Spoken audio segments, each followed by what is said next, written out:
and then we'll start with the broadcasting next in the next class. Okay. So basically, universal functions and the segregation functions are the ways how you can work around on arrays, and you can find the required result from the arrays. So we'll see that what all universal functions we have and how do they work. But before that, we need to understand that why do we need these universal functions. So there is something called vectorized operations. What is vectorized operations? So vectorized operations are basically the repeated operations which are done on every array element. For example, let's say we have a list, lst is equal to 10, 20, 30, right? So if we want to multiply every element by 2, then how we can do that? So we can write here, if we will write print lst into 2, then it will repeat the elements. Okay, it will not multiply 2 by every element. Correct? Am I audible to everyone? Yes, Yeah, Mark. sir. Yes, yes. Yes. Yeah. So Rahul, please check from your side. Class has started. Okay. Yeah. So this does the repetition operation of the list. Okay. So if you want to do this, so one option is there is using map function, or the other way to do this is using loop. Okay, so you can run the loop on every element, and then you can multiply them, and then you can append that to the list. So this doing the element wise operation means what this multiplication by 2 you want to do with every element. This operation is called the vectorized operation. Now these operations are not possible, as you can see, in the normal list, and even in the arrays also in the normal Python. So what we have the different functions. So to do these operations, we take the help of universal functions in the NumPy. Okay, and the main purpose of universal function is to quickly execute the repeated operations on NumPy array. Okay, so a repeated operation means to say if you have multiple elements inside an array, so one operation you want to do multiple times, right? Multiplication by 2 of every element. This is the repeated kind of operations you have, right? So now the question is why we can't do it with loop. You can do it with loop, but the problem is loop is quite slow in this case. Okay, so what the other way we have, so we can do these operations using universal functions. So let's say we have a function which finds the reciprocal of the numbers. For example, you have an array. So if I want to find a reciprocal of all the elements inside this, I want basically a list where LST will be 1 divided by 10, then 2 divided by 10, and sorry, 1 divided by 20, and 1 divided by 30. This operations basically I want to do. So how I can do that? So that you can do easily using universal functions in the case of array. So let's see first, if we are going to do it using loop, then how much time it will take, and if we will do the same operations with NumPy array, then how much time it is going to take. So we have a function here. Let's say first we'll import NumPy as NP. So you need to read here about vectorized operations and universal functions. Okay, so vectorized operation is basically the operation on every element, and using universal function we do this vectorized operation. So we are going to do this now. What we will do, we will define one function which will take an array. So def compute underscore reciprocal will take array, or let me take ARR, and then we will create one empty array with the which will be having the same length as the array the array we have passed. Okay, so we will write out underscore array is equal to np dot empty, and here we will pass the length of the array which we have passed as an argument. Okay, so this will create an array, empty array, with the same number of element in this array. Okay, now we are going to run the loop. So for ind in range length of values. Okay, and then what we will do, we will do an operation where we will try to find the reciprocal of every element passed in this array. So we will write output underscore array is equal array of ind equal to 1.0 divided by uh, array of ind. Okay, so I hope this operation is clear for everyone what we are doing here. And then finally we will return an output array. So we are computing the reciprocal of every element. Okay, using loop we are doing this operation. Now we will call this function compute reciprocal, but we will try to find the time. Okay, how much time it takes. So before that we need to define this array. So we will write array is equal to, and we will create one random array. Okay, so that will be having basically 5 element between 1 to 10. So np dot random dot rand int, here we will be having 1 comma 10 comma size is equal to 5. Okay, so if I print array here, this is the array. Okay, now we'll pass this array to the compute reciprocal function, but we will calculate the time, how much time it takes. So for calculating the time we have time it function.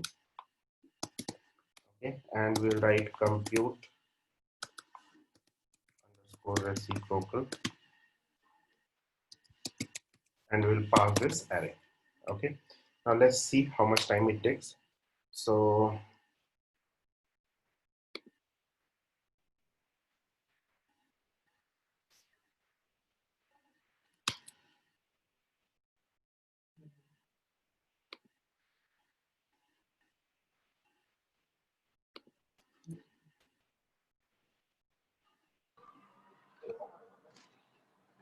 oh,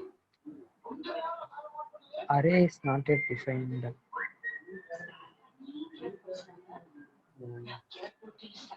this is array, this is array, this is array, this is array, output array, index, this is index.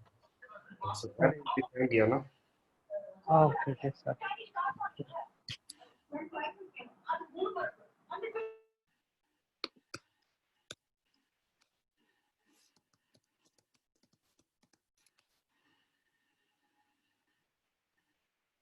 It is going in infinite loop. Why? For index in range length of array.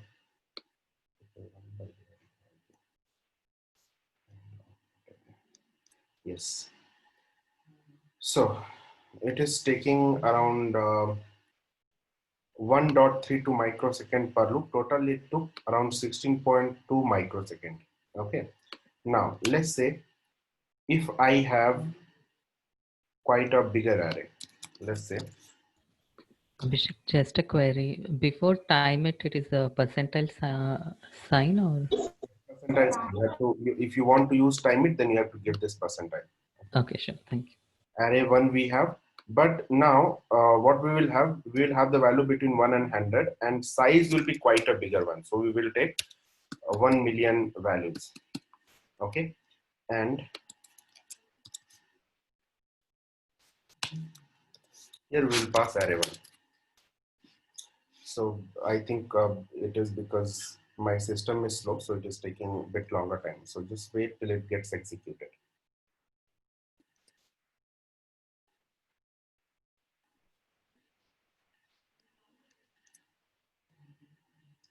Okay, so in this case, it is taking, in the last case, it is taking around 2.04 microsecond. Okay. Now, if you will see here, so the total like one loop it is taking 2.04 microsecond in this case. Uh, Sorry, 157 millisecond, 2.04 microsecond in this case. Okay, and 157 millisecond in the second case. The total time taken here is 2.77 second, and in the above case, since the values are like values are quite less, so only we have 5 elements, so it is taking less time. But here we have quite a big array, so it is taking more time, 2.77 second. Now, if you will see this, if it takes this much of big time, it will be quite problematic. We cannot wait for such a longer time, okay, wait, to do just one operation. And it is uncomfortable in nowadays scenario, if you where you have not only millions of data but trillions of data, and you have to process that, so that you cannot achieve using using loop. Okay, so for that reason, what we have the universal functions. Now, what universal functions does, so in this case, if you'll see, first of all, it is since we have the dynamic nature and the automatic type checking in Python, so because of that nature, what happens, first it will do the operation and then it will do the type checking for every value, okay, before assigning it to this. Okay, so in this case, because this np.empty will create one empty array, and this here, after doing the operation, every time it is going to do the type checking and function dispatches. Okay, so function dispatches is what is the value exactly, whether it is integer value or float value. So again, that function dispatches will also happen. And also, like you have called this function on on this array, so every time this loop is running internally, there are a lot of processes going on. So it is taking a lot of time. Okay. So to avoid this, what we will do, if we will do this same operation with the help of, let's say, one build, NumPy built-in universal function, so it will take lesser time. So for that, what we will do, we will take this same array, but now what I will do this percentile time it. And to do this operation, I will just divide this 1.0 divided by array 1. Okay, fine. Now let's do this operation. So if you will run this,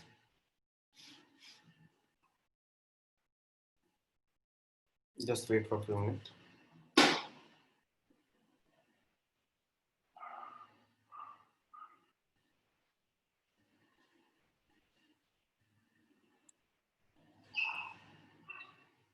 This is for the first one.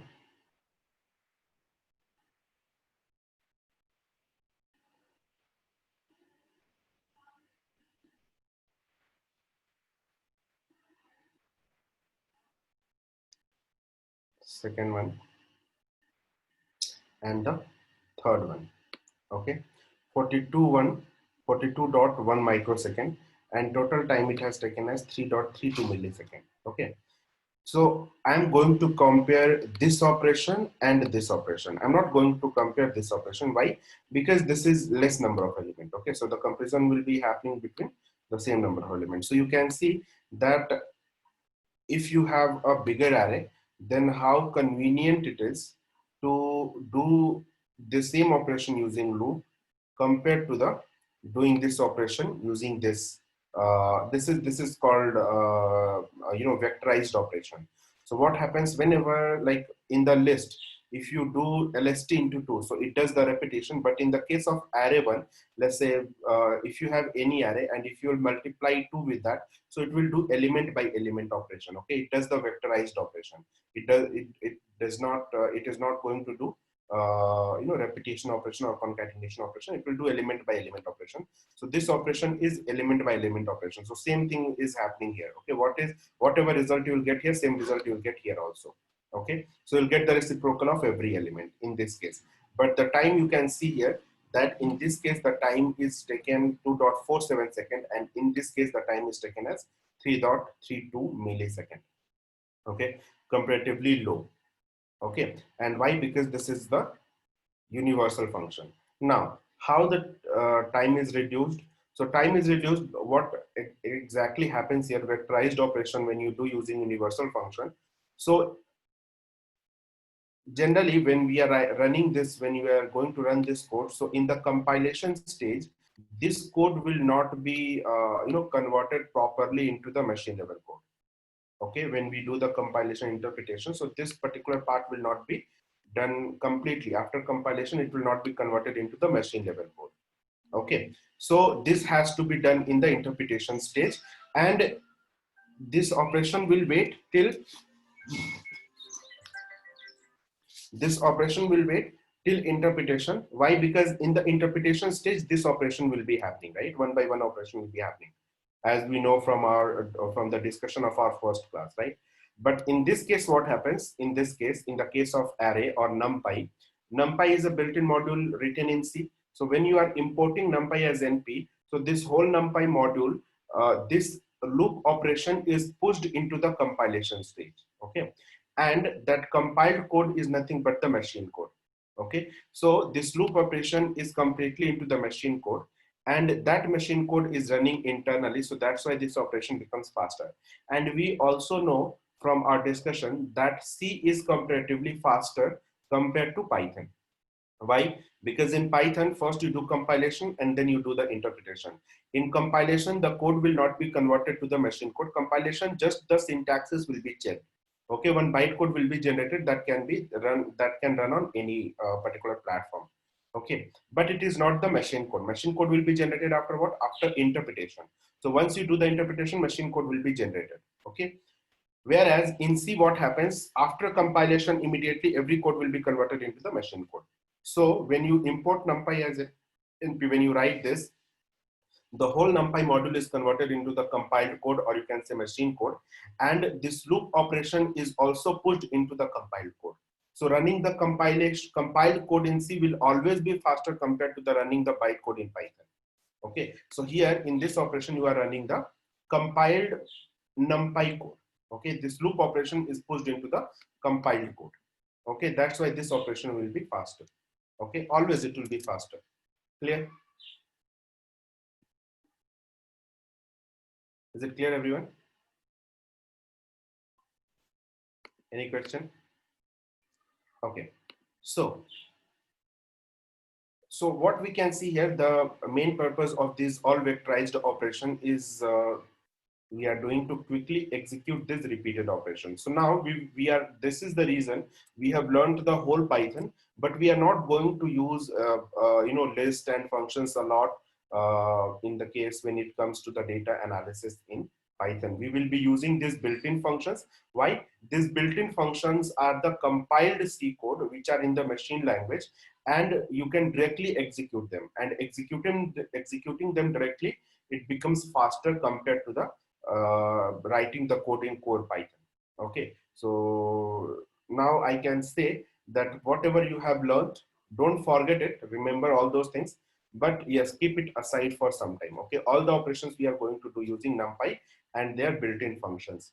Now, so the question comes is what all functions are there, what all universal functions are there, what all operations we can do using these universal functions. So let's say first, you can do these operations between arrays and between a scalar and an array also. Okay, scalar means a single quantity. Let's say you have two arrays and you want to divide. For example, I have this LST and LST1. Okay, what I need to do here, I will do 2, 3, and 4. Can I do print LST divide LST1, and I can expect that 10 will be divided by 2, 20 will be divided by 3, and 30 will be divided by 4? No. If you will do this operation, this is not possible. Okay, we don't have such operation in the case of core Python, but this operation you have in the case of NumPy arrays. Okay, so if you want to do this element wise operation, then you can do it in NumPy. So let me create one array. Okay, we have print np dot arrange, we have 5, and we are going to divide this array by np dot arrange 1 comma 6. Okay, yes, Diptaru, do you have any question? Yeah, Abhishek. So for that, the number of elements should be same, or it can be different? Number of element as of now it should be same. We will see with the different number of element also. That is called broadcasting. We will come to that topic later. Okay. Thank you. In the next class. Okay. Yeah. Okay. So now if I will run this, so I will be getting that every element is divided by the corresponding. So here you have 5 element, here you have 5 element, and every element is getting divided by the corresponding element in this array. Okay. For example, if you have 1, 2, 3, 0, 1, 2, 3, 4, and here you have 1, 2, 3, 4, 5. So 0 is getting divided by 1, then 1 is getting divided by 2, and so on. Okay, so this is one operation where you can see that if as of now we are doing universal functions operations, so the array size should be similar. Okay, so this is between two arrays. Now you can do this universal function operation on multi-dimensional array also with a scalar quantity. So how we can do that? So let's say we have one array 1 is equal to np dot, we will be creating one arrange, and here we have 9 element dot reshape, so 3 comma 3, right? So we want to reshape it into 3 comma 3, like 2-dimensional array we want to create here, correct?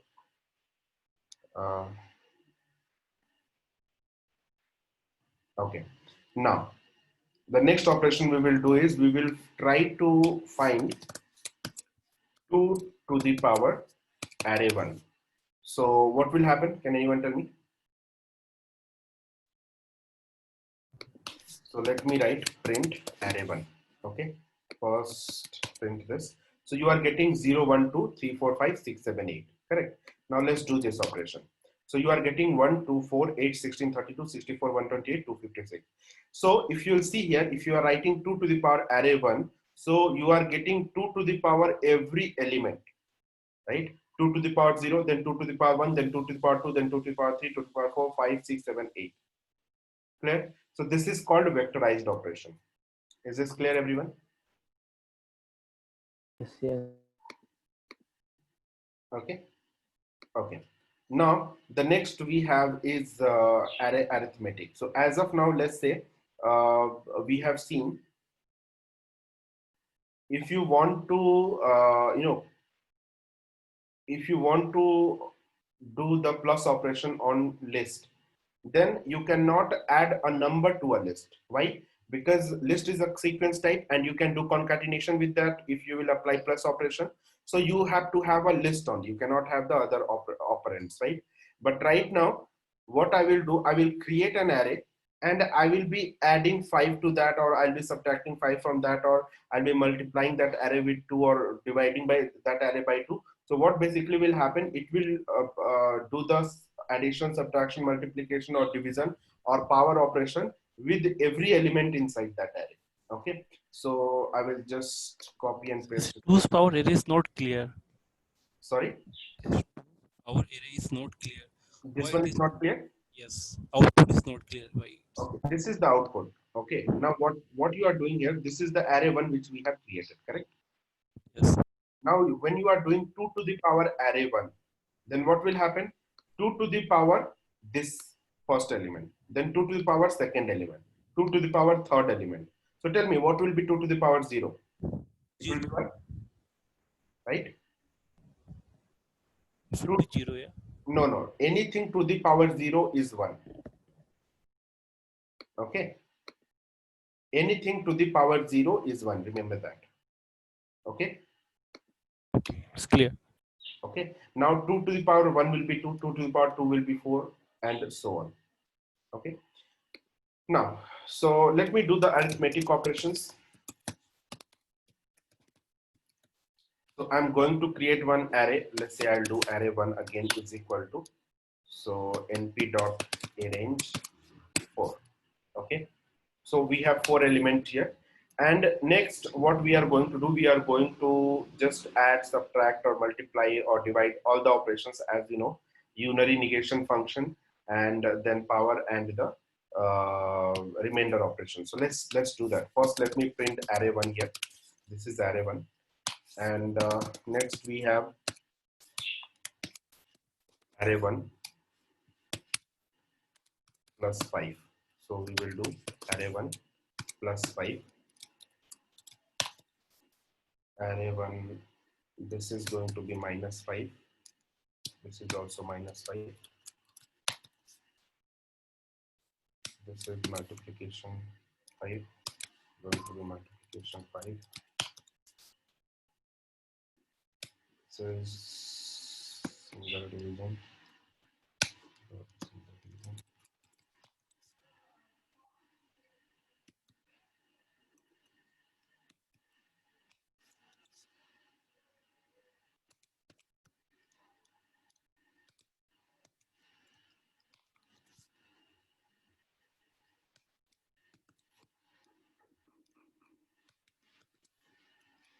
And finally, we have one negation operation. Okay. So basically, we will write this is unary operator array 1. So minus, and here we will have minus. Okay. So let's run this. You're getting this is the array 1 0 1 2 3. Now you can see you add 5 to that. You will get 5 is added to every element. You subtract minus 5 from here. So minus 5 is getting subtracted from every element. Multiply 5. So 5 is getting multiplied to every element and so on. Basically, whatever operation you are doing, it is doing these operations on every element of this array. Okay.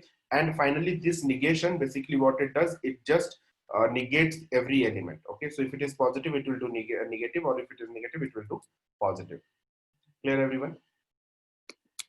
Now, if you will, you can combine all these operations also, but when you do the combination, so it will follow the general rule in this arithmetic operation. It will follow the general rule of what do we know, Bodmar's rule. Okay, so if you will run this, so the output will be accordingly. Okay, so let's do this first. We have this bracket. Okay, in this first, the preference will be given to this multiplication. So multiply this array with 1 by 2. So you have 0 1 2 3. So the first value will be 0 0.5, then this will be first value will be 0, this will be 0 0.5, this will be 1, and this will be 1.5. Okay, 1.5. Okay, now you add 1 into that, so every element will get added 1. So basically you will get here, first it will be minus, and here you will get one array with 0 comma 0.5 comma 1 comma 1.5. Okay, and then you have to add plus 1. This is the one operation, and then you have to the power 2. Okay, now add 1 into this whole array. So once you will add 1 into this, so you will get remove this. This bracket will be removed. This bracket will also be removed, and you will have 1. Here you will have 1.5.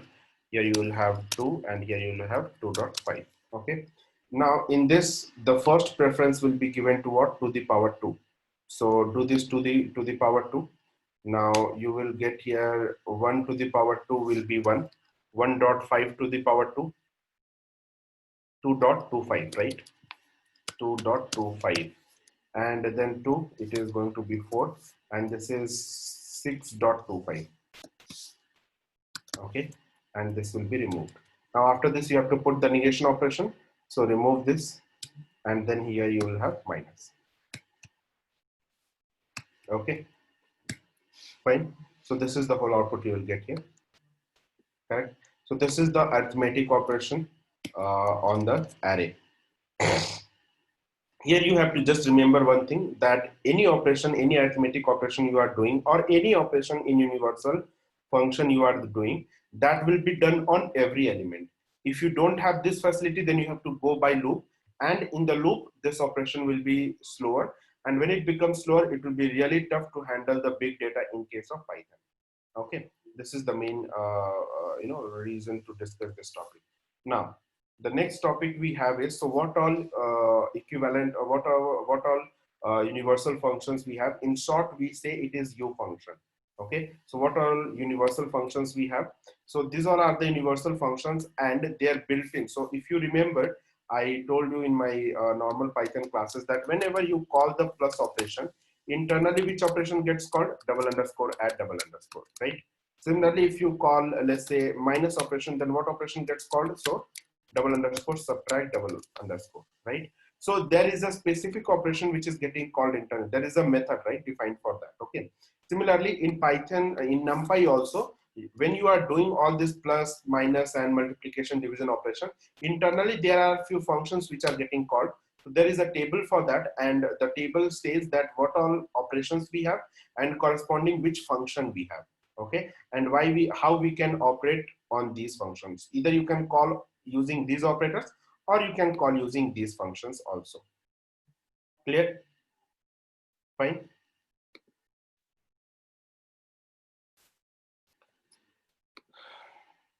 Let me know if you have any question here.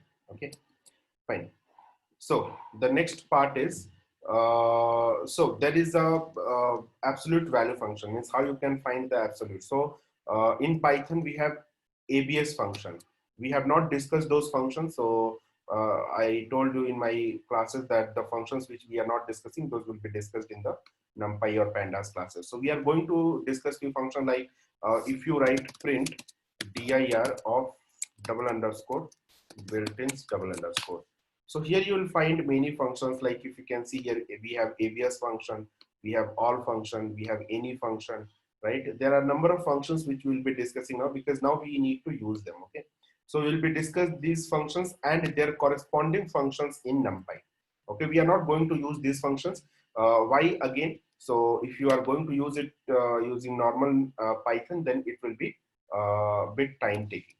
Okay, so we'll not be using those functions, but we'll be seeing that how they works. Okay, so let's say we have an array. So import numpy as np and equal to np dot array, and the value we have -2 comma -1 comma 0 comma 1 comma. Okay, this is an array. Now we are going to find the absolute of this. So let's say to find the absolute, we will write abs of array 1. So it will give me the absolute value. Absolute value means what? Modulus, right? So if any negative value is there, remove that negative value and give me only the positive value. Okay, means magnitude, only magnitude value. Okay, so 2, here it will be 1, here it will be 0, here it will be 1 and 2. If it is positive, it will be same number will be taken in the absolute value. Okay, so we have, this is the Python's built-in function, ABS function. Corresponding absolute function in Python is np.absolute. Okay, so we are not going to use that. We will write np.absolute, and here we will write array 1. Okay, this is one way of using absolute function in NumPy. So this, I should say, this is Python's built-in function. We are not going to use this, remember. Okay, and in NumPy, the corresponding absolute function, we have this, or the other way you can write it is this way: print array1 dot abs. Okay, so now what I will do, I will not take this array, I will take a different array where I'll be taking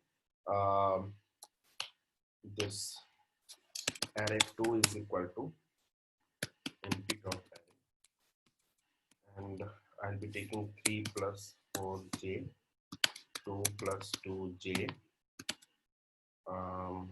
3 plus 0j, and 0 plus 9j. Okay, now, so this is one way you can use absolute function in NumPy, and the other way is,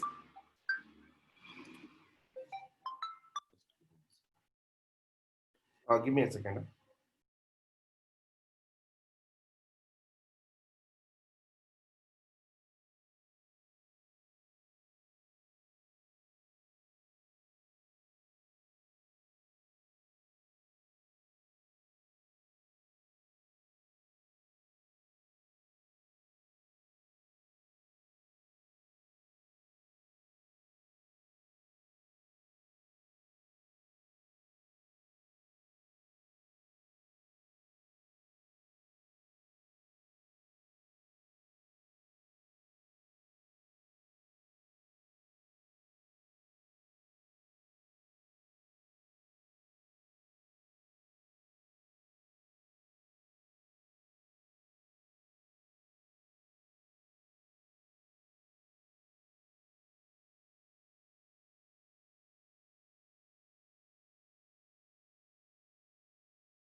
Oh, sorry. Am I audible now? Okay. So this np.abs is the short form of np.absolute. You can either write np.absolute or you may write np.abs. Similarly, they will work. They will just find the magnitude of every element inside this array. Okay, fine. Now, there are other functions. Trigonometric. Abhishek, one thing. Yes, Uh, can you just print array 2 here? So why it is giving 3 dot plus 4 dot because j? by default we told that in the complex number what it comes, so these all values are taken as float. No, if you will Okay. write complex this number dot real part, it will give you 3.0. Okay. Okay. Yeah. Okay. Got it. Okay. So now there are other functions like trigonometric function, inverse trigonometric function, exponent function, logarithmic function. Do you want me to discuss them here? Shall I discuss it here? Yes. Yes. Please. Okay, so what I will do, I have just the code written with me. I will just show this code to you and what all functions we have in trigonometric or inverse trigonometric. So you can just have a reference. Probably you might not be using quite on a regular basis, but yes, you can have it handy whenever you need it. You can come here and you can check. Okay. So trigonometric function, what all we have? We have sine, cos, and tan. So for that we need one angle theta. So we have taken one theta here, and using linspace we have created one theta value. Okay, so we are passing that to this sine, cos, and tan functions, this theta array, and then if you will run this, you will get the corresponding result. Okay, so these all are the trigonometric function we have, and how it works. You can see the syntaxes for them. Similarly, we have inverse trigonometric functions. So inverse trigonometric function are those are arc sine, arc cos, and arc tan. Okay, so if you have a numerical theta value, then if you want to find the inverse trigonometrical value for them, so you can do this. Okay, you can run this. And next we have exponent, or finding the uh, exponent values. So exponent and logarithm.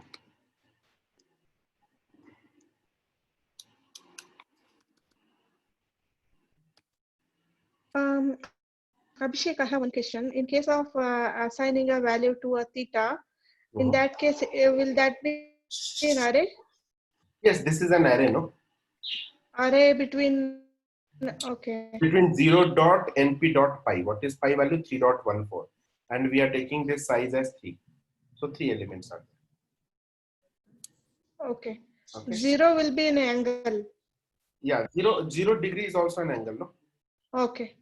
Okay. I have a doubt here that Yes. np dot pi will give that 3.14 value, Yes. but in our angle, pi value is 180. So will we have to mention that any radian function, or we have to call any other function? No, not exactly. So basically, this, if you will see, so it is taking 3.14, but when it comes to sine, so accordingly it will find the for every this value. So theta can be anything, right? So internally it takes the value for what it should be taken. So if it is 1.57, so in theta, what it will be the value? It will be taking internally. Yes, so internally it will be converting it into the radian. So if the user want the value of sine pi, that is sine pi, Okay. but if he gets in different values, it will be a problem, right? Sine pi. So yes, you can. Pi means what? 3.14. You can write here, right? Yeah, correct. But in mathematical terms, there are two ways we can Yes. refer pi. One is degree. One is degree, and one is radian, right? Yeah, one is radian. Yes. So in radian value is also different. Radian value is 3.14 and the Yes. degree value is 180. No, no. So this is the radian value it has taken. Okay. If we want to convert to degree means, is there any other function?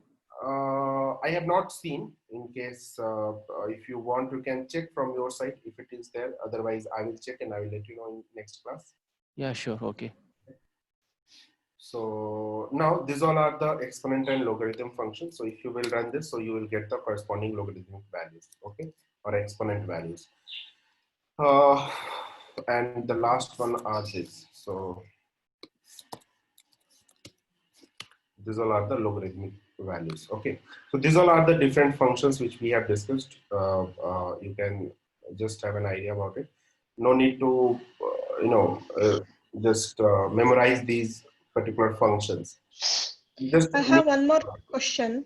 Uh, in practical scenario, like what kind of problems we can solve using these trigonometric functions? no, that's what. So you are not going to use these functions at all. Generally, we don't discuss it in the classes. Okay, we don't discuss. We don't use them at all.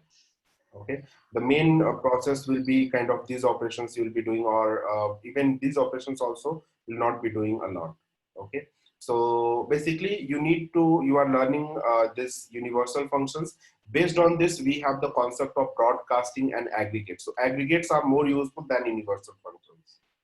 Okay, so if you want to do say yes, tell One me. question is do we do use these things for any graphical interpretation kind of stuffs? Yeah, for example, you have an array which the values in that arrays are quite lower. Okay, and you want to plot it on some histogram graph or something else. So if you will plot it, probably it won't be visible. In that case, what do? We add some constant value to every element, and then accordingly we are able to see that. So in those cases it will be useful, but in day-to-day operation wise, we don't use these operations a lot.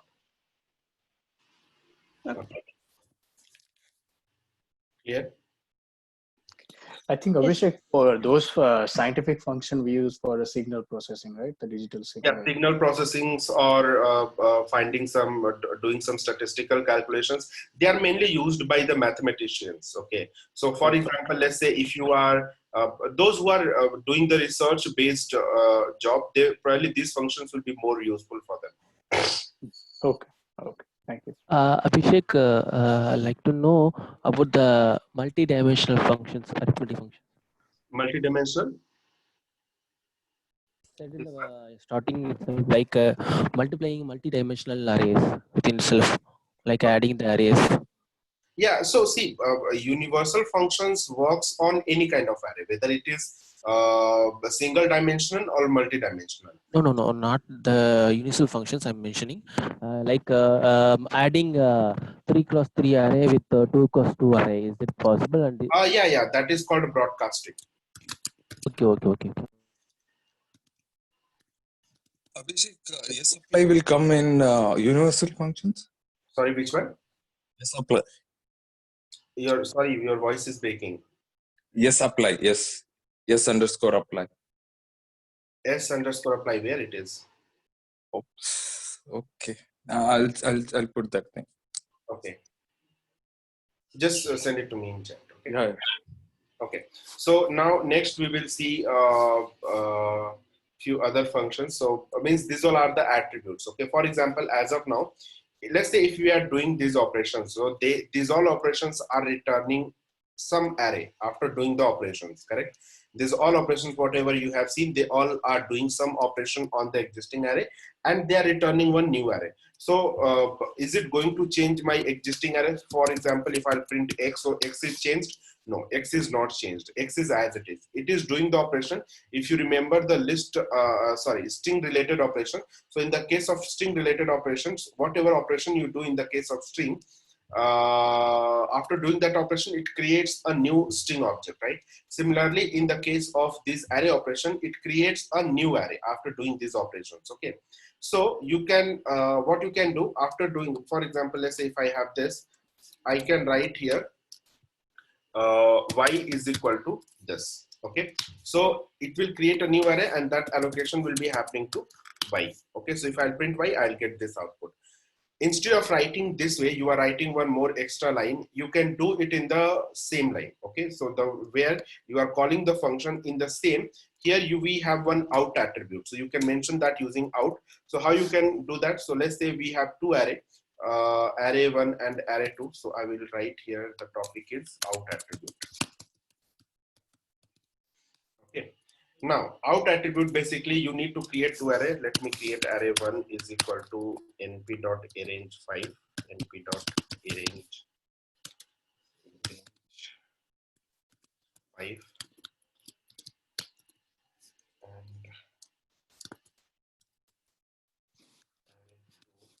is equal to np dot empty 5.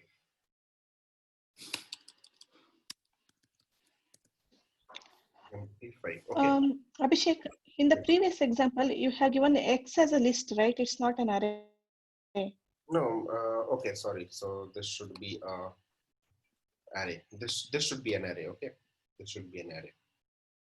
But when we are doing np.log, so np basically it will internally take it as an array. So it will do the array-wise operation, okay, on every element, okay? So create an array from here. These all things I have taken as a list. So these all things. So here I have taken an array. This one will be array. This one will be array. These all things will be an array, okay? So what we are going to do, we are going to do some operation on this array, and this one I'm going to write the output in this array. As of now it is empty, but I'll be writing the output in this array, array 2. How I can do that? So what I will do, I will multiply array 1 with some number, and then I'll be mentioning the output attribute. So what I will write, print np dot, so remove this, np dot multiply, and I'm going to multiply array 1 with, let's say, 12, okay? And I'll mention the output is equal to array 2, okay? Now let's print array 2. Before that, what I will do, print array 1, print array 2, okay? So this is array 1, array 2, and then again after that we are printing array 2. So np import numpy, np dot multiply. Okay, so we have this array, then we have this empty array, and after this we have this one, okay, where what it has done, it has multiplied every element with 12, and the output is written into this array too, okay? So 0 into 12, 0, 1 into 12, 0, 12, 12 into 2, 24, 12 into 3, 36, and 12 into 4, 48. So you don't have to do these assignment operations separately. You can mention it using output attribute. Clear? Fine. So Abhishek, we have this out attribute in every function? Yes, we have this out attribute in every function. Okay. Okay, whatever functions we have discussed here, in all the functions. Okay. So we have to pass the array to that out function. Oh, sorry, out attribute. Out attribute, correct. Got Abhishek, can you please explain once again on the out attribute? Yeah, so out attribute, what it does these operations. So np dot multiply does what? It will multiply every element of this array 1 with 12, right? And after multiplying, every element result will be written into the array 2. Remember, the size of array 1 and array 2 should be similar, because you have, let's say if you are doing 5 times, so 5 times this value should be added to array 2. Okay, that's why if you see, I have taken the same similar size here. So in that case, if the array 2 is not an empty one, in that case, will that add to the values No in that problem. one? It will be replaced. Those value will be replaced. Here you can see it is having some value, right? Negative value or some small value. Those all are getting replaced. Okay. Okay. So, Abhishek, one question here, array 2 equal to np dot empty of 5 is there, right? Mm-hmm. So that I'm trying, but it is giving some other result only, like whatever we have assigning this out array, right? Mm-hmm. The same value 0 point, the 12, 24, same is even printed for print array 2, that before this np dot multiply code. Okay. Yeah, that code, line number 6 and line number 9 are having the same value. No, probably some other operation you might have done. So probably check. Yeah, that's why I declared array 5 and with empty of 5. Then I try to print array 5. Then also I'm getting the same result, that Yeah, zero, even I 12. had the same problem, but after I refreshed the kernel and just ran the last Yeah, 38 column, then I got the try proper that. result. You may also try that. Okay. Yeah, I'll try that. Thank you.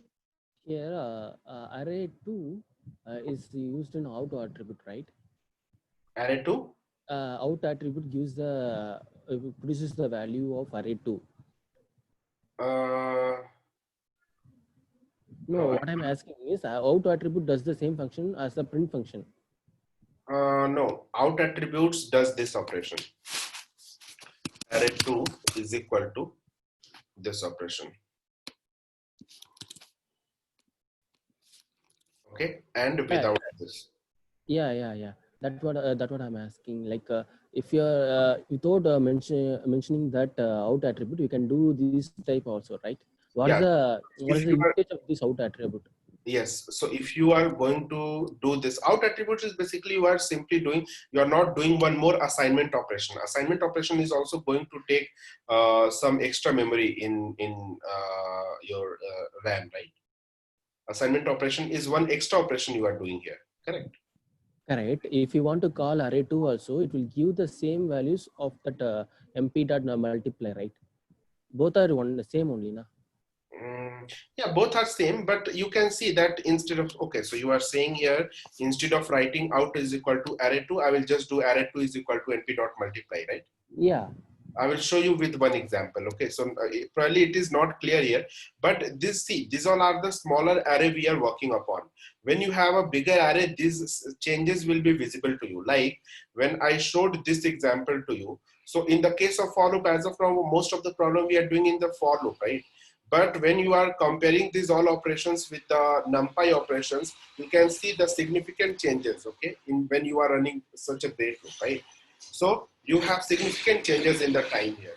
Similarly, when you do this out operation here, so internally, if you are mentioning out attribute, it is done in such a way that it will take lesser time than doing this operation with the assignment operation. Okay. If there is any example, na, it will be clear to us. Yeah. So but just give me a second. Let me do this.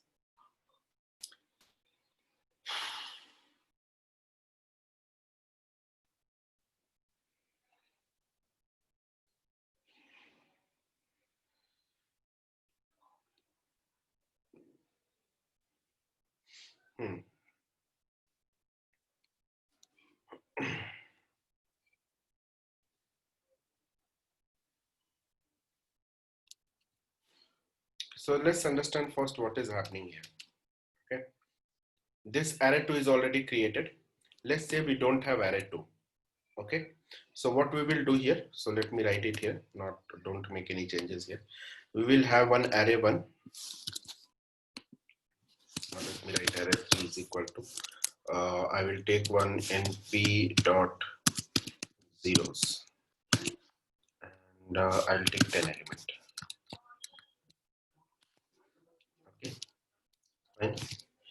Now what I'm going to do, I will raise 2 to the power every element. So I will write one operation np dot power. Okay. And I will raise 2 to the power 2 comma array 1 comma out is equal to array 3, but colon 2 means every second element. Clear? Now let's print array 3. So this is the what exactly you are doing. You are raising 2 to the power array 1, means you have this 0 1 2 3 4, 2 to the power 0 is 1, and that will be written at 0th index, right? So in array 3 at alternate position you are writing this result. Okay, fine. Now if you will not do using this, then what you will do, you will write this same operation something like this. So you will write array 3 colon 2 is equal to 2 to the power array 1, right? 2 to the power array 1. Clear? So let's first understand what will happen in this case. First, 2 to the power array 1 is going to do this operation on every element of array. That will create a temporary array, isn't it? Yeah. that will create a temporary array, and then that array will be assigned to this array 3 colon 2, right? Yeah. Correct. So this is one extra amount of space it is taking, isn't it? And extra time is taking in the assignment operation, whereas in this case every element is getting raised 2 to the power array 1, like one element is getting raised, and immediately that result is written into this array 3. Okay, so it is not creating extra memory here. Yeah, Abhishek, I have a question. Yes. So for this operation to happen, you have to define array 3 somewhere in the memory, right? Or Yes. else you cannot overwrite onto that array. Correct. So if we don't have that array 3 in the memory, we can just write array 3 is equal to np.power 2 and array 1. So it will create a new array. So you don't have to define the array 3 from the beginning, right? Yeah, so you are basically saying array 3 is equal to np dot. Yeah. Let me write it here. I'll write array 4 is equal to np dot np.power and 2 array 1. 2 comma array 2 1. comma array 1, and then you will create a new array in the memory, array 4, if you don't define array 3. So you don't have to define array 3 in the memory. No, that is fine. So I'll be printing this is what operation basically you want to do. Array, yeah, the same operation, array 4. But Yeah. see the result. What is the Yeah. array and what is this array? Okay. Okay. Right. Yeah. So if you want to get this result, then still you have to create one array 4 with 10 elements. Okay. Right. So that again, this operation you will be doing, right? Okay. Yes. Yes. Right. Is that clear? So Yes, lesson Abhishek. number of codes, a line of codes is takes lesson memory. Lines of code, and most important is, see, Numpy is not about only the less line of code, it is also about efficient use of the memory and time. Okay. Numpy is wholly based on this two concept. Okay. Fine. So Abhishek, in the second case, since it is not taking one line is less compared to the previous code, so will that be time will also be less in that case? In this line case, number 42, 42, line number 42. 42. No, in this case, Yeah. you are not getting the expected result, right? So there is no use of this operation. My expected result was this. Okay. Okay. Okay. So we are done with this universal functions. Next, we have aggregates. And sorry for interruption. One more. yes, please go ahead. No, we are using the same function as np power. Why we are not getting the expected result over here? Why? Because you see what you have done here. See, you are writing the result in the alternate positions. Okay. And to write the result in the alternate positions, you have to create an array with 10 elements. Why? Because you have only 5 elements here, and you have started writing the results from the 0th index. So now you can write it in the alternate position, right? Okay. Okay. Without the creation of these zeros arrays, how you can write it in the alternate position? So in that case, using the out attribute, we can also modify the position of the values where we want. Correct. Okay. Okay. Now the next we have, so next we will discuss the aggregate function, and after this I'll close this. So tomorrow we'll start with the broadcasting, and here we will do one small kind of case study also. So let's see what we will do. Now, what is aggregates? Aggregates, we have already already learned this aggregate function. Reduce function you have seen, right? Reduce function. It aggregates, it gives you the aggregated value of an list, right? Of a list or of an array, correct? So aggregated means you can reduce the whole list or whole array to one single value. Similarly, apart from reduce, you have sum function, right? Sum function is also an aggregate. For example, if you remember, so from tools import and we have done, let's say, print reduce of, we will pass first a lambda function, so we'll write lambda x comma y colon x plus y, and comma, the second argument will be a sequence, so I'll write 1 comma 2 3 4 and 5, right? So this is a reduce function which is going to give you the aggregated value. So it has come added all the values and has given me the result. Apart from this, you also have one more aggregate function in Python, which is sum. Inside this sum, you can pass any sequence. We have not discussed it yet, but yes, you can pass any sequence like list or tuple, and it will give you the aggregated value. Means it will give you the sum of all the elements. Okay. So we have this. These all are the built-in functions in Python. Correct. These all are the built-in functions in Python to find the aggregate. So do we have these aggregates in NumPy also? Yes, we do have. So what all aggregate function we have? So similar to reduce, we have reduce here. And if you want to find the sum of all elements, then you can write np.add.reduce. If you want to find the product of all elements, then you can simply write np.multiply.reduce. Okay. And there is accumulate function. So let's see what exactly all these functions are. So first of all, let me create one array. So I will write here I'm going to discuss aggregate. Now I have one array 1 is equal to this is going to be np.arange 1, 6. Okay. And now we are going to find the sum of all elements in an array. So we will write finding the sum of elements in an array. How we can do that? So we will write print np.add.reduce, np.add.reduce, and we'll write here array 1. Okay, it is going to give me the sum of all elements. Now similarly, what I will do, finding the product of all element. So what I should write, just small change here, write multiply. Okay, so you will get the multiplication of all the elements. So here you have to mention lambda and then pass the sequence, and then you have to write the operation, all those things. Here you don't have any headache. On the universal functions you have learned, you just apply the reduce. It will reduce the whole array to a single value. Okay.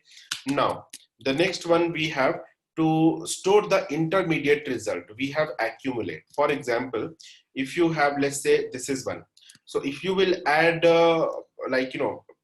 for example, when you are doing x plus y, so first element is nothing but second element is y, right? So 1, if first time you are adding 1 to nothing, so first element will be 1, but in the next iteration you are adding 1 and 2, so the result will be 3, right? And in the next iteration you are going to do 3, 1 plus 2 plus 3, so the result will be 6. So basically you'll get an array with the intermediate result stored at every position. So for that you have accumulate functions. Okay, so basically for that we have storing all the intermediate result in an array. So here I will write storing all the intermediate results in an array. Okay,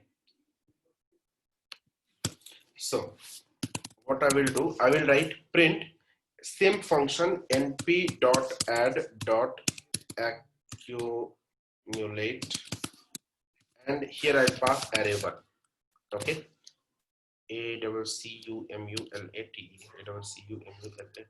run this. So you will get all the intermediate result in this question. Now, so first time you are adding 1 to nothing, 1, 1 plus 2, 3, 1 plus 2 plus 3, 6, 1 plus 2 plus 3 plus 4, 10, 1 plus 2 plus 3 plus 4 plus 5 is 15. Okay, similarly you can do it with the product also. Okay, just write multiply there. Clear? Fine. Now, for what purpose these aggregates are used? So mainly to or create the Abhishek, statistic. Yes. have a doubt. Like after importing the NumPy program as MP, do we have to mention MP for MP dot add for all the time? Like we can use the add dot reduce as it as No, is. no, you have to write np.add.reduce, because add.reduce, you have to give the reference, right? Np, where from where this add function you are calling. So you have to write from np or numpy you are calling this add. Okay, importing NumPy won't import add automatically. We have to No, call no, every it time. won't import. So see, but that is the part of the module. I have covered that in the class. So for example, let's say if you write import math, okay? So when you import math, if you will check your current directory, in this only this math module is available. Functions are not available, okay? So whatever functions, whenever you type dir, okay? So whenever you type dir, and in dir, whatever things are available, you can use all of them. For example, here you can see reduce is available. So you can use reduce directly. You can see here I'm using reduce directly, okay? Or even you can use these functions also directly, dir double underscore built-ins double underscore. So in this case also, these all functions are available to me directly, so I can use these functions directly. I don't have to give any reference, okay? But in the case of math, if you will see, in the math, only math module is available. So if you want to see the functions inside the math module, you have to write dir of math, okay? So these all functions are available inside the math module, okay? But you are getting it? If Yes. you want to, if you have to import the math module totally, we will mention like import star. No. If you want Star to import the whole functions inside the math module, so you have is to write from from math import star. import star, okay? But that Yeah. is not the Uh, habit, uh, okay? Why? Because if you will check your current directly now, it is quite full of lot of function, and generally we don't like when we write the program, we don't import a single thing, we import. So if you will write, let's say now I have imported multiple modules. I'm importing from numpy import star, then from pandas import star. Now run this. See, such a big thing. And let's say you have written this for your simplicity, you have written this, but when others will look at your code, he will simply understand that this probably the code. Why? Because see, he has to look for, let's say you are not going to use all the functions imported here from numpy or pandas or math. You are going to use specific functions, right? So why you need to import all of them? And you will see there are a lot of functions which are common between math and numpy. So in that case, he will not be able to find that whether you have used that function from math or from numpy. When he will be debugging your code, he will not be able to find that, okay? So generally we avoid yeah, this, yeah, I got it. okay? Generally we avoid I this. got it. I got it. Abhishek, can you Sure. please explain the accumulate function again? Sorry. Accumulate function again. Can you please explain that? Yeah, accumulate function, it reserves the intermediate result, okay? So what you are doing here, you are adding every element, okay? It's similar to reduce function, but what it does, it stores the intermediate result into an array. It will do element by element addition operation, and every element will be stored in the intermediate positions, okay? Similarly, I can write here np dot product dot multiply dot accumulate. What it will do? First, it will do 1 into 1, the result will be 1. Then 1 into 2, the result will be 2. Then 1 into 2 into 3, the result will be 6. Then 1 into 2 into 3 into 4, so the result will be 24. And then 24 into 5, the result will be 120. So the intermediate result basically you are storing using accumulate function. Okay. Fine. Okay. Yeah. Okay. Now, for what purpose these aggregate functions are used? To find the summary statistics of the data. For example, not only these reduce and accumulate functions we have sum, we have product, we have median, we have minimum, maximum, we can find the quantiles, etc. There are a lot of aggregate functions. So we'll be looking at few of them, and then probably we will go to do some classes and so. what I'm going to do, I'm going to find the sum of all elements in an array. So for that, we already have the reduce function, but instead of that, we have one more function, sum. And related, like sum is a function in the Python built-in function, but related numpy function is np.sum you can call. So I will just copy this code and paste it here.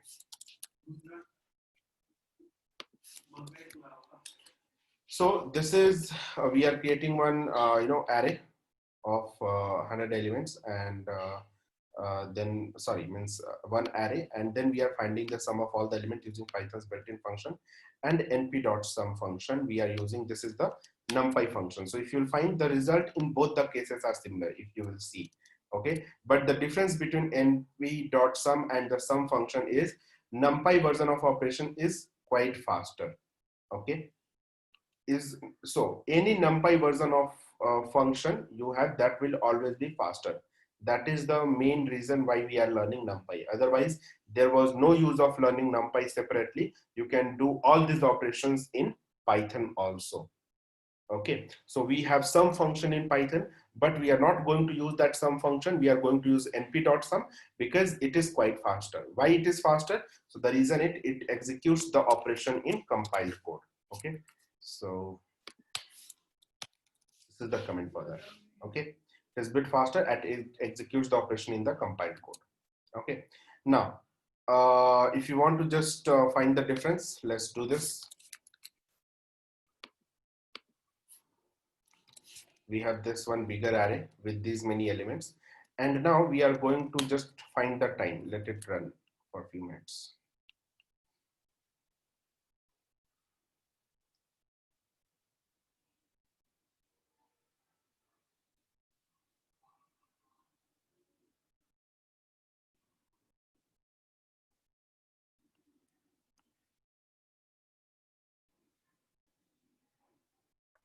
Abhishek, the sum function in the numpy will give the summation of all the elements in any dimensional array?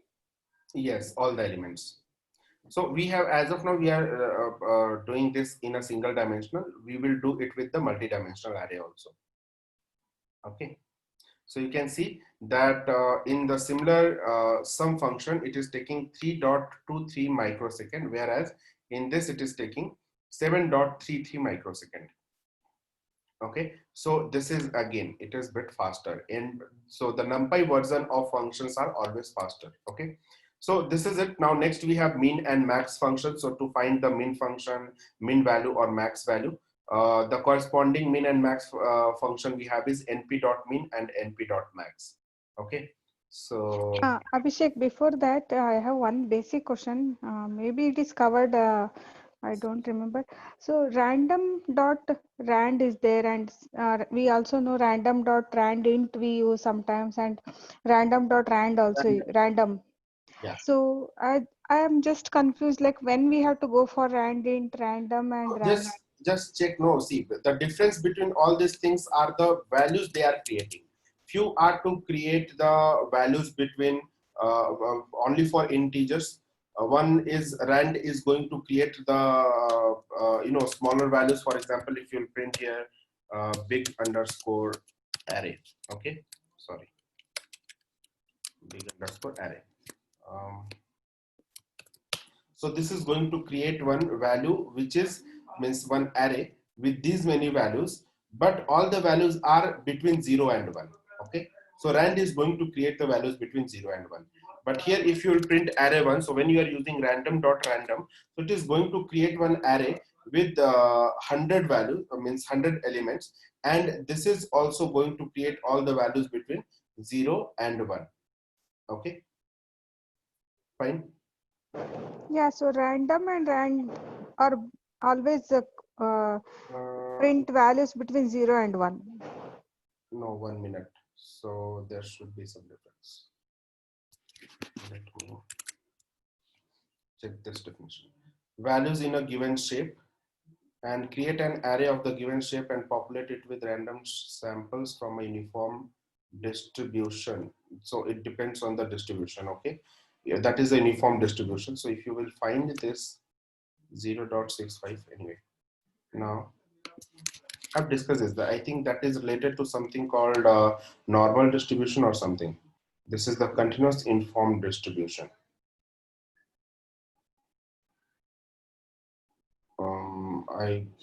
Yeah, but the result again will be between 0 and 1.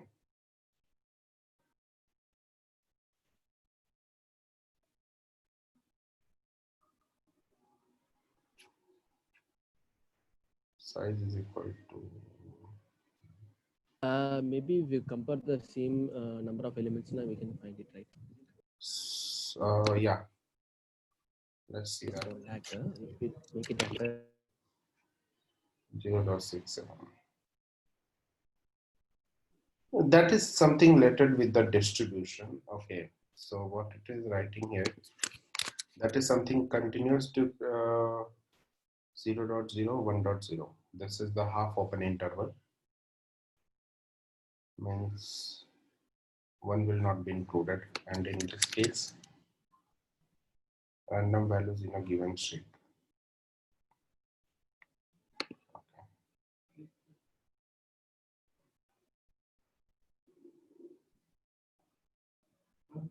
I think that is in an equal spaced interval. It is a random space interval. This is the random space, correct? And this will be 5 to no. Okay, probably I need to again check this. So I'll check and I'll let you know. Return random floats in the half open interval. Results are from continuous uniform distribution.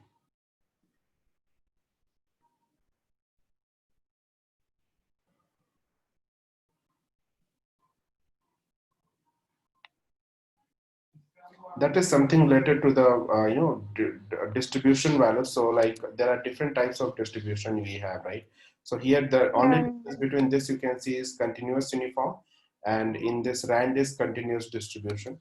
So probably you may check these two terms and you will get the uniform distribution. You may get the difference between them. But yes, there is a difference between random, and rand int. Okay, they cannot be simply used anywhere. Okay. Okay. Okay. Now we will have minimum and maximum functions. So let's see what all minimum and maximum function we have. So this is the min and max function which we have in Python, which is the built-in function. And the corresponding NumPy min and max function is this np.min and np.max. Now this is going to return you the minimum value along the array. And this is going to return you the maximum value along the array. So I'm running on the previous array itself. And again, I'm not going to run this. It will take longer time. Let's run this.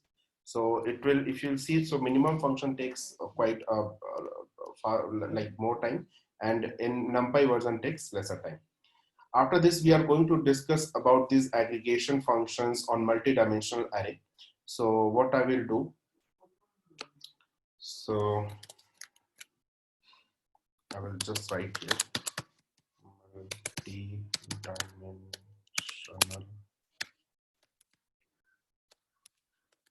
aggregates. So we have one array and we are finding the sum of all elements using this np.sum, and either you can write np.sum or also you can write array2.sum. Both are going to use this NumPy version only. Now let's run this. So if you will run this, you are going to get the result of summation of all the elements. In the both the cases, this is similar. Okay, so you can run it on multi-dimensional also, this sum function or min function or max function. Now, min and max function can be used with this one more attribute is their axis. So axis is what? Axis is equal to 0. So if you want to find the minimum value within each column, so I told you in the previous class, I think in the last class on Thursday, axis 0 represents the column and axis 1 represents the row. So if you want to find an array of minimum value along the column, then you can write axis is equal to 0. And if you want to find the maximum value along the rows, then you can write axis is equal to 1. It's not like, with maximum you have to use axis 1, or with minimum you have to use axis 0. It's not like that. Here also you can mention axis 1, and here also you can mention axis 0. But the result will be, if you'll see this, so along in array 2, along the column, what all minimum values you have. So let's see, where is array 2? We have printed array 2 somewhere. Yes, this is the array 2, correct? Now we are writing along the column. So along the column, which is the minimum value? So the minimum value we have is this, correct? So this is the minimum value we have printed. Now along this column, what is the minimum value? The minimum value is 3.83. So this is the minimum value. And then along this, so this is 4.3, this is 4.3. Along this, this is 5.2, so 5.2. Clear? And then we have array 2 dot min axis is equal to 0. So either you can write this way or this way. Both will get the same result. Now using along array. So along array, this will also result one array. And in this case, so along this array, what is the minimum value? The minimum value is 544, right? So 544 should, sorry, maximum we are finding, right? So maximum should be 715. So 715. Along this array, what is the maximum value? So the maximum value is 89. So 89. And along this, what is the maximum value? 96. So 96. Okay. And in this case, the result will be similar. Okay. So here also, if you want to find the sum along the axis, you can mention along the axis here also.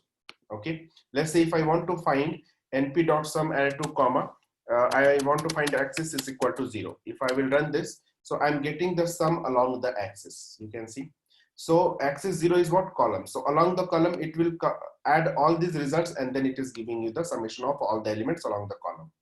Okay. Here also it is going to add all these elements in this column. It is giving you this result after addition. Clear? I had a doubt. Maybe it is an out of syllabus right now. In pandas, they say that axis equal to 0 is row, and in NumPy, axis equal to 0 is columns. Yeah, so in pandas, you check that axis is equal to 0 is column and axis is equal to 1 is row in NumPy. Okay, in pandas it is different, but don't mix it with it panda right now. What I'm trying to ask is that in pandas also we will gonna use NumPy. Yeah. In that case, it will be a little bit confusion, right? See, you are not going to use both of them at a time. Panda is built on top of NumPy. Okay, so all these operations will be having in pandas also. But what is the difference between NumPy and pandas? So again, I'm not going into that. I'll discuss it later. Let me come to that. Okay, so forget about that right now. Next we have what all the other aggregation functions we have. So see, whatever aggregation functions as of now we have learned, there is their respective NaN counterpart. What is NaN counterpart? So let's say you have a huge amount of data. Some data might be missing, or some data might not be available. So for that, we specify that data to be NaN. If NaN means nothing at that position. Okay. So in that case, what will happen? If let's say that data is missing in 9th row or 10th row, then you cannot, let's say if you want to find the summation along the row, so you will not be able to find the summation because that data is not available, right? So it will it will be missing data, so you will not be able to do all this operation. So for that we have the NaN counterpart, and the NaN counterpart, what it does, so it is nothing, just what all functions you have seen here, np.max or np.min, we just add NaN before them, np.nanmax or np.nanmin. Okay, so these all are the functions we have. Like you have seen these functions, aggregation function, np.sum, and the corresponding function we have is np.nansum. Okay, what it does, so NaN save version is what, if you have to use these functions only in this row. Okay, most of the time. Why? Because if some data is missing, or some the data, let's say in the salary column, the data is written as someone's name is written, second last name or first name is written. In that case, that is not salary amount. So in that case, the calculation will not happen if you will use these operations, simple operation. So if you will use this NaN save version, then it will be doing the calculation. It will skip that NaN part or the data which is missing, and then it will find the summation of rest of the element. Clear? Fine, everyone. So let me put this into this Control C. Yes. Okay, now after this, what we have, so we are going to find the, do some operation, and we are going to find the average height of Bollywood actresses. And what we are going to do, we are going to plot it along the graph. Okay, and before that, we will be doing some operation. We'll be finding the mean height, we'll be finding the standard deviation, minimum height, maximum height, all these operations we'll be doing. So let's do that. First, what I'm going to do, so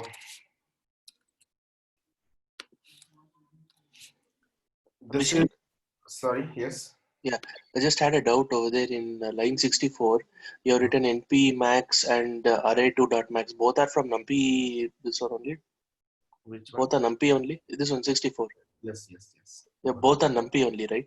This is the other ways to write this function. Okay. Other way to write the function, but it is from Numpy only. Yes. Okay, fine.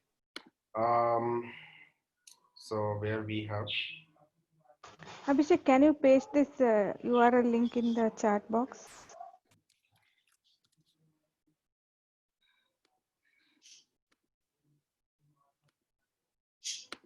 are both function, yes, numpy. I think random values between 0 and 1, and for and it takes the values from the uniform distribution. Yes, please check. I missed that, so you can check. I think I have covered in the previous classes, so you may refer that previous notes also. Where is that file?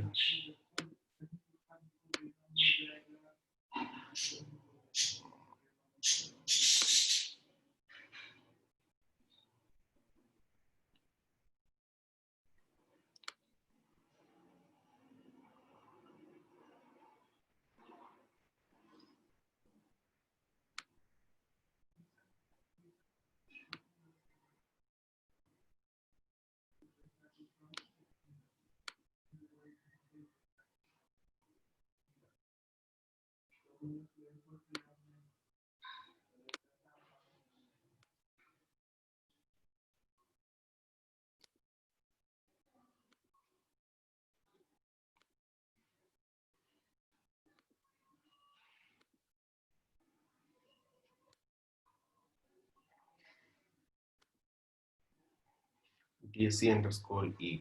Okay, no problem. So we come here. Just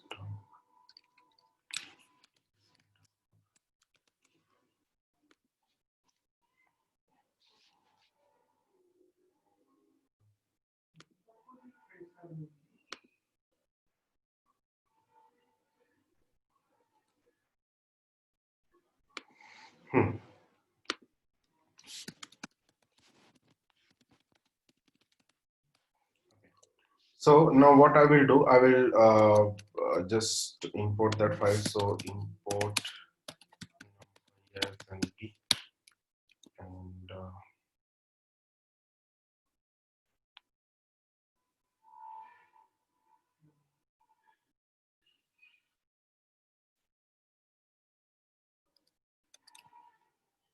write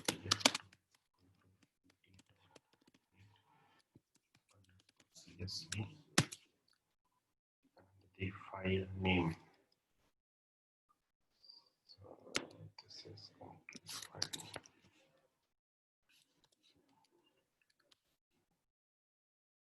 Yes, no problem.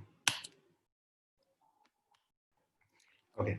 Now what I'm going to do, I'm going to find this height. So one array of height I'll be creating, np.array of height, and let me print heights. Yes, so I've got this height. Now let me open this file. This is a kind of CSV file. So we have serial numbers, we have height in centimeter, and then we have all the heights of the Bollywood actresses we have written here. So what we are going to do, we are going to do all this. We are going to apply few of these functions, and we'll be trying to find the, we will try to do few operations on this height. Okay. So what all operations we will do? First, let me find the mean, standard deviation, minimum height or maximum height. So for that, we have seen that how we can apply that heights.mean or heights.max. To find the standard deviation, we have heights.std and heights.mean. All these functions are available in this link. So you can see std somewhere. To find the standard deviation, we have np.std, and the corresponding counterpart is nan.std. So we are using std only directly, so we don't have any missing data. So we are running this, and you'll be able to get the their mean value, standard deviation, or minimum height or maximum height, whatever you want to find. Apart from this, if you want to plot this, so to plot this, we are going to use Matplotlib. So we will be using this, and yeah, and after this, we are going to plot it in the histogram plot. So this will be the result. Okay, now it has printed. So with this code, so okay, so in this we are using few of this Matplotlib and Seaborn. So again, we are going to discuss it after pandas. Matplotlib for plotting, and now we are plotting the histogram plot. So for this we have used plot.hist, and this is the function in Matplotlib, and then we have plotted heights of the different actors. Okay, so these all are the heights, and in x level we have taken height centimeter, y level we have taken the number, means how many actresses are there, okay, with this range. So this is 168, then between 168 and 170, how many actresses we have? We have around 21 actresses. So if you will try to find the number of 169 and 170, you will find there are total 21 actresses. Okay, so these all are the different operations you can do using these aggregates and universal functions. These all, as you can see, these all are mainly done for to find the summary statistics. Okay, so these all are called the summary statistics, finding the minimum mean value or minimum value or maximum value or standard deviation or summation of all the elements along the array or in an array. So all these all are the summary statistics of the data. So to create that summary statistics, we use all these functions. Okay, so rest all these all functions, Matplotlib and this plotting, we will discuss in the upcoming classes slowly. So you don't have to bother about it, but yes, you can see that how we are using these functions. Okay, that will be useful, right? Fine, everyone. Any question? Abhishek, Reduce and accumulate function which you have used can only be used on mathematical operations, not independently.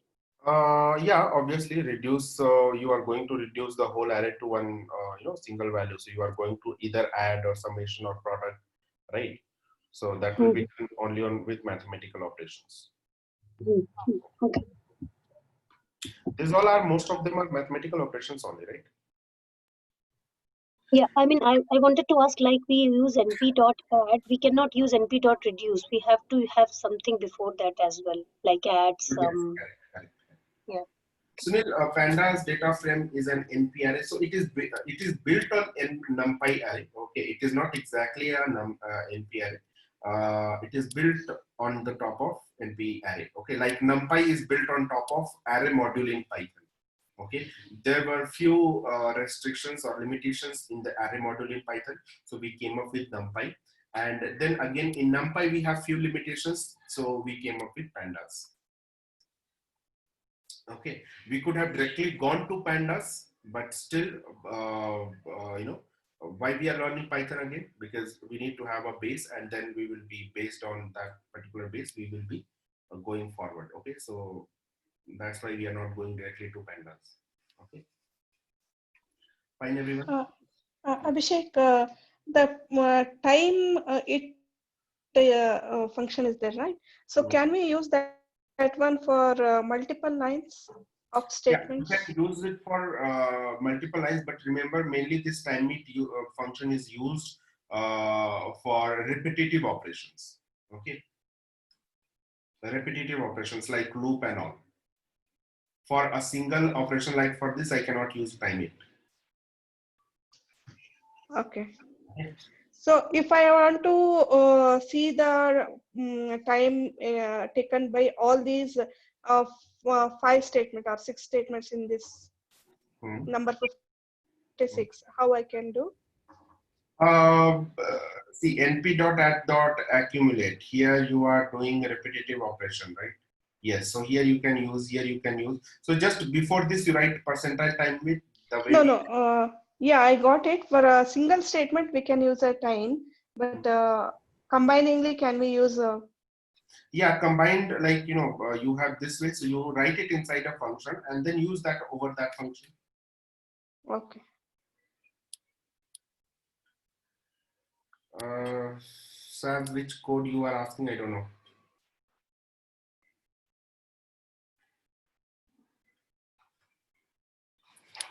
Okay.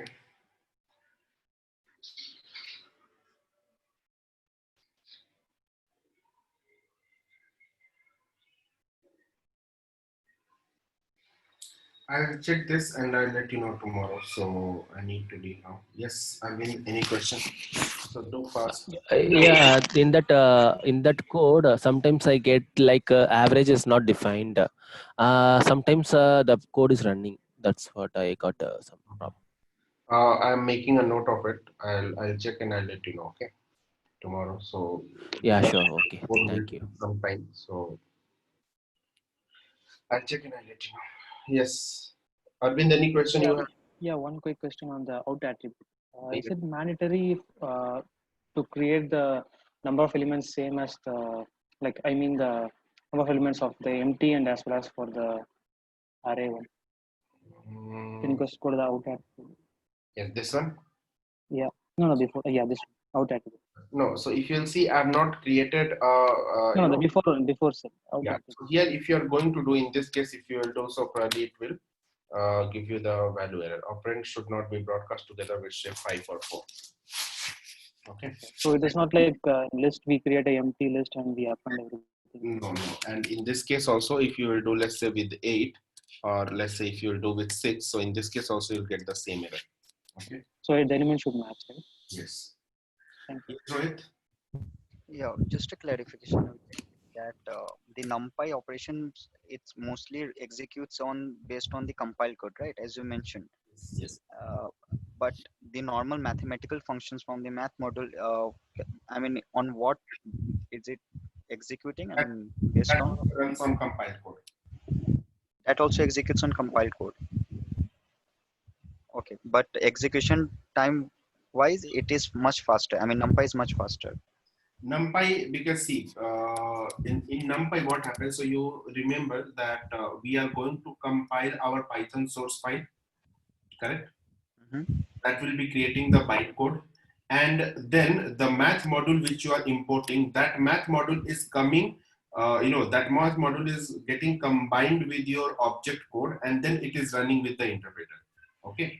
Similarly happens with the NumPy also. In the case of NumPy, that compiled NumPy code will be coming in the interpreter and your object code will be coming together. They will be combined together and then it will be running.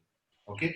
But in the case of math, what happens? The operations which is defined internally. Okay. In, let's say you have some operation or min operation or max operation in math module. They are not converted. Let's say if they are using some loop, so they are not converted into the machine code completely. Okay.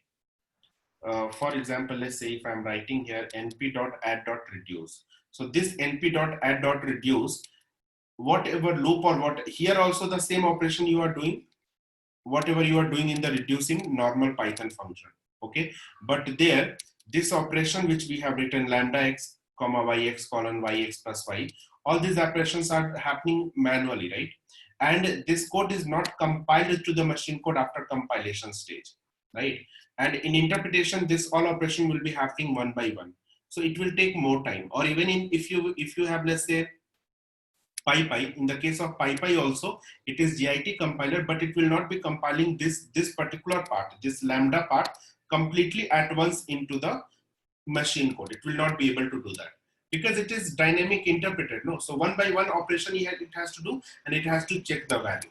Whereas in this case, what happens? This NumPy, it will take this array one, okay, and array one will be compiled to the bytecode, and rest all this operation will be pushed to the machine code. Means it is compiled. So everything in NumPy, all these operations or for loop is coming into the compilation compiled code. Okay, it is not going to compile separately, or it is not going to run the for loop separately. But in this case, this loop are running separately. Okay, so this is taking more time. Running the loop individually taking the more time. Whereas in this case, you are running the loop similar the way you are running the loops here, But in this case, loop are also compiled. They are also converted into the machine code. Whereas in this case, it is not. Okay, so that means interpretation is happening all at once in case of NumPy, but in case of the normal math model, it is taking object by object and it is interpreting. Yes, object by object, or you can say element by element. And after every element, it has to do a lot of task also, right? For example, type checking it has to do, function dispatch it has to do. So every time it is creating some value, whether it is integer value or float value. Okay, so again, that function call and all those things has to be happen, right?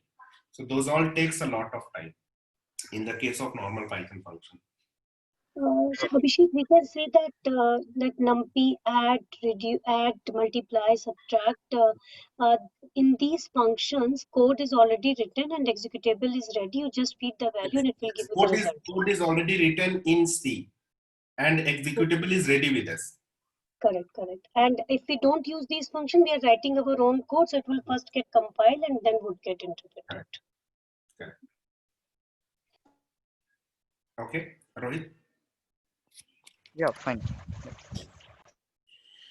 Okay, so let me end this session. I have to move. So any question, guys? Hi, Abhishek. Yes. Yeah, just a simple question. What is the command for to see the description? Okay, so that is Shift Tab. Okay.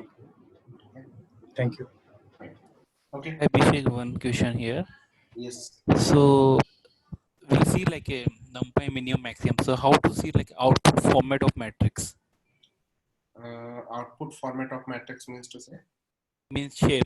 Like it, how many rows, how many columns? Shape and all we have discussed in the previous classes. Please check those previous classes. Shape, size, dimension, everything we have done. How to find like what will be like we perform np dot minimum. So that is 2 by 2 matrix. Something you perform, yeah. So can you go to once? Sorry. np dot max. np dot max. What you are saying? Okay. Yeah, the output.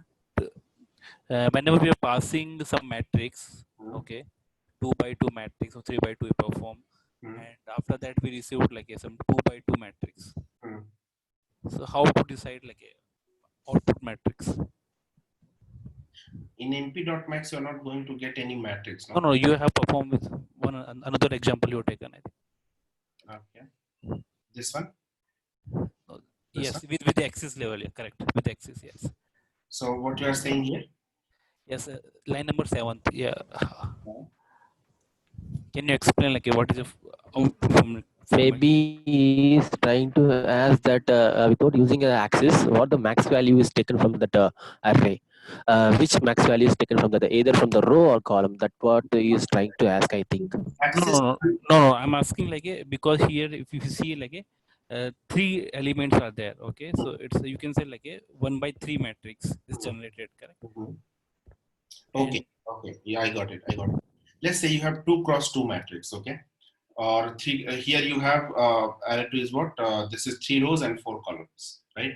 So in this case, tell me. Let's say if I will ask you to find the maximum value along this column. Okay. There will be only one value, right? Correct. So the array obviously will be only one array, means only one row in that array. Yes. Correct, but columns will be 3, right? Because you are finding along 4, because columns are 4 columns, right? So you'll be finding the maximum value along every column, correct? So we can say like it's 4 by 1 also we can generate here. In one row, only one column, and second row. So we can generate 4 by 1 matrix also. Yeah, you can do that 4 by 1 matrix also, not a problem. No, which one is correct answer? Like it will be 1 by 4, it will be 4 by 1. Okay, so you are saying 1 minute. Let me create that array. Okay. Array 2. You have one np dot array. What you are saying? You want to create which array? Size should be 1 row 4 column, right? Yes. Okay. So I will have 1 row and 4 column. That's say let's say 1 comma 2 comma 9 comma 7 comma. Okay, so 4. So this is 1 row and 4 column we have. Correct. So this is size is 1, correct? And now if I will run this, x is 1 out of bounds for array of dimension 1. So this is 1, okay, sorry.